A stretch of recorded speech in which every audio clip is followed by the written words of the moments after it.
Hey folks, Doc Hanley here again. I haven't posted in quite a while because frankly I haven't had anything I really wanted to post, but have something extremely interesting today and I hope you'll stay with me. Uh, Around West Alabama there's been a legend ever since I can remember about a train wreck near Berry, Alabama. And this happened so long ago that you really can't find anybody that knows anything about it. And before the advent of the internet, there was really not an easy way to find out about it. And so I was thinking about it a few weeks ago, and I decided to start digging into whether this train wreck actually happened, and if it did, when it happened, exactly where it happened. Turns out there really was an horrendous train wreck, and this was on September 1st, 1902. Now think about the implication of that. 1902, that was several years before the introduction of the Model T, and we're talking about rural West Alabama. There were no good ways to communicate. Transportation was mostly mules and wagons. Uh, and the only modern transportation, so to speak, was the train itself, and the only modern communication, so to speak, was the telegraph. So when this train wreck occurred, and these people on the train wreck, in the train wreck, they had hired this train, and they started in the Mississippi Delta. And I've got some notes here. Let me refer to my notes because I don't want to lie about it. I looked this up. Uh, these were a lot of African Americans, and they were going from Mississippi to Birmingham, and their stated purpose was to go to the big city to celebrate. And sounds kind of funny to call Birmingham a big city, but we're talking about 1902. Birmingham was bigger than Nashville, bigger than Memphis, bigger than Dallas, bigger than Houston, bigger than Austin, bigger than Miami, much bigger than Charlotte. Uh, the only town in the whole southeast actually bigger was Atlanta, and it was only slightly bigger by less than 10,000 people. So Birmingham was indeed a big city in 1902, whether you can fathom that or not. So these people had commissioned this train to carry them to the city for a celebration, and the train started in the Mississippi Delta. Here's the towns involved in it. Let me just read from my notes. It started in Indianola, Mississippi. It stopped in Itabena.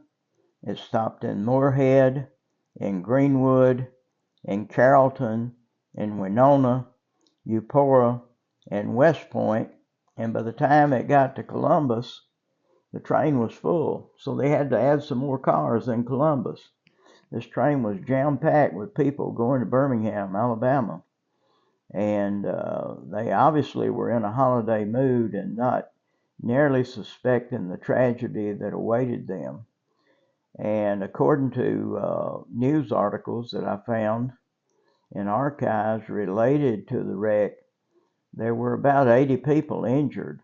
Uh, Here's how the wreck actually occurred. Well, let me just read it strictly from one of the reports. While rounding a curve on a high embankment near Berry, Alabama at 9:30 o'clock this morning, the engine and four cars of an excursion train on the Southern Railway leaped from the track and rolled over and over, smashing the coaches into kindling wood and causing the instant death of 30 persons and the injury of 81 others. When the wreck occurred, the train was running at a rate of 30 miles an hour and just started around a curve on top of a 60-foot embankment. Without warning, the tender of the engine suddenly left the track, jerking the engine and the first four cars with it. There were 10 cars to the excursion train, but the fourth broke loose from the fifth and with a heavy engine plunged down the steep incline. The cars, which were packed with passengers, turned completely over several times, and were crushed like eggshells, killing and crippling the people on board. You think about how horrendous this was, and local legend says that, of course, as do the newspaper articles, that many people were killed instantly. One of the news articles says that the Southern Railroad sent coffins for the people that were killed, and I found an article where a few of the people were returned home for burial, but local legend has it that many of them were buried on site, probably because their relatives could not be contacted, and possibly because they couldn't be identified, because I heard a third-hand account that the bodies were so mangled it was hard to tell who the people were. And so we're looking at a tragedy in a day and time when transportation and communication were virtually non-existent.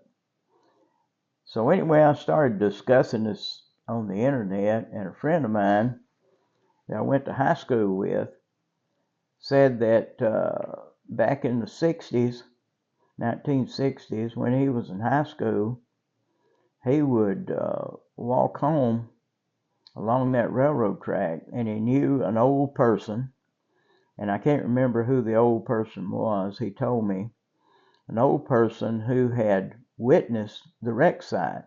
So this is an old person in the 1960s who had seen the wreck site in 1902, and he knew where the wreck site was.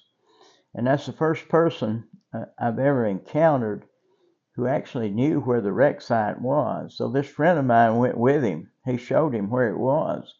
And lo and behold, he said there were still remnants of the cars that had been fragmented in the wreck, and that there was a mound where the mass burial had taken place. So, you know, the story gets even more interesting as we go along.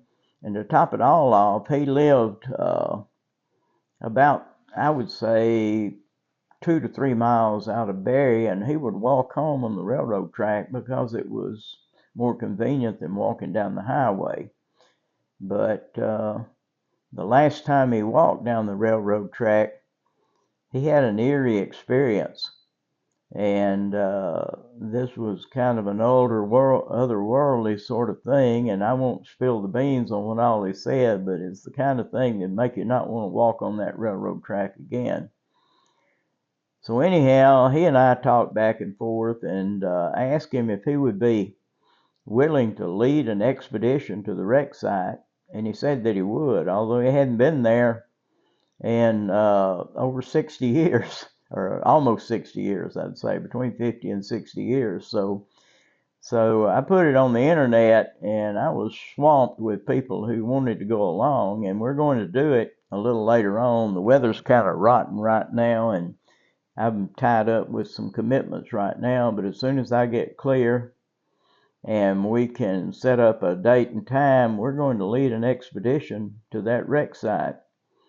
And we're going to see what's left. If there's still fragments of the cars, or can we still find the burial mound?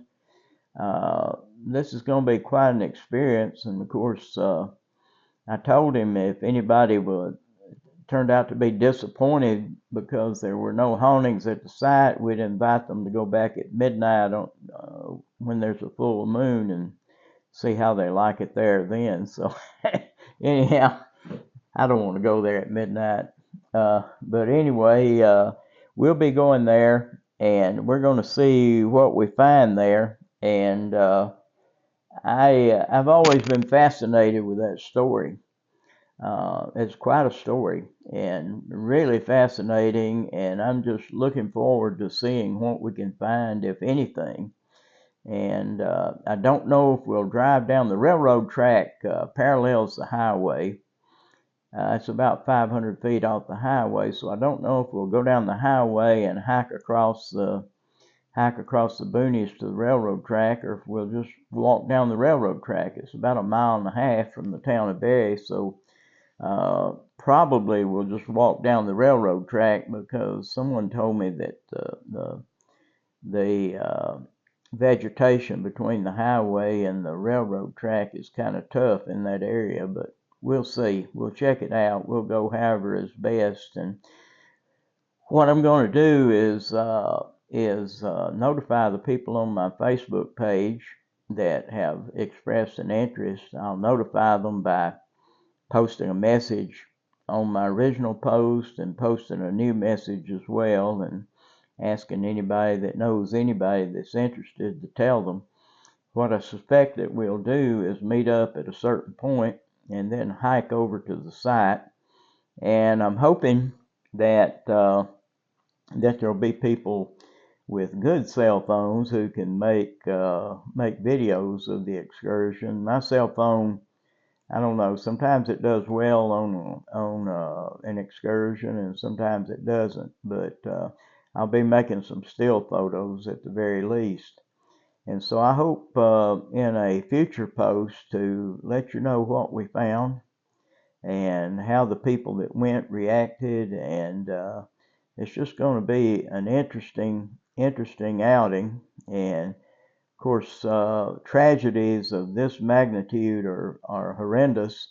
You can imagine how the families of these people reacted when they eventually got word that there had been a train wreck, and that some of their relatives may have been killed in the train wreck. And so it's going to be quite an outing, and I'll be posting more about it later on, and also putting it on my Facebook page. And if you want to read about it on my Facebook page, it's my Facebook name is Roger Handley, and of course I use Doc Handley here on the here on these YouTube posts. But anyway, I hope you'll watch this video and tell your friends about it, because it's going to be quite interesting. This is something that was lost in the mist of long ago history and is being resurrected, and I just feel fortunate to find someone who has secondhand knowledge of what happened and firsthand knowledge of actually seeing the site, although it's been about 6 decades ago. So anyway, I appreciate your tuning in today, and we'll be talking more about it later. And this is Doc Hanley saying so long, and God bless you.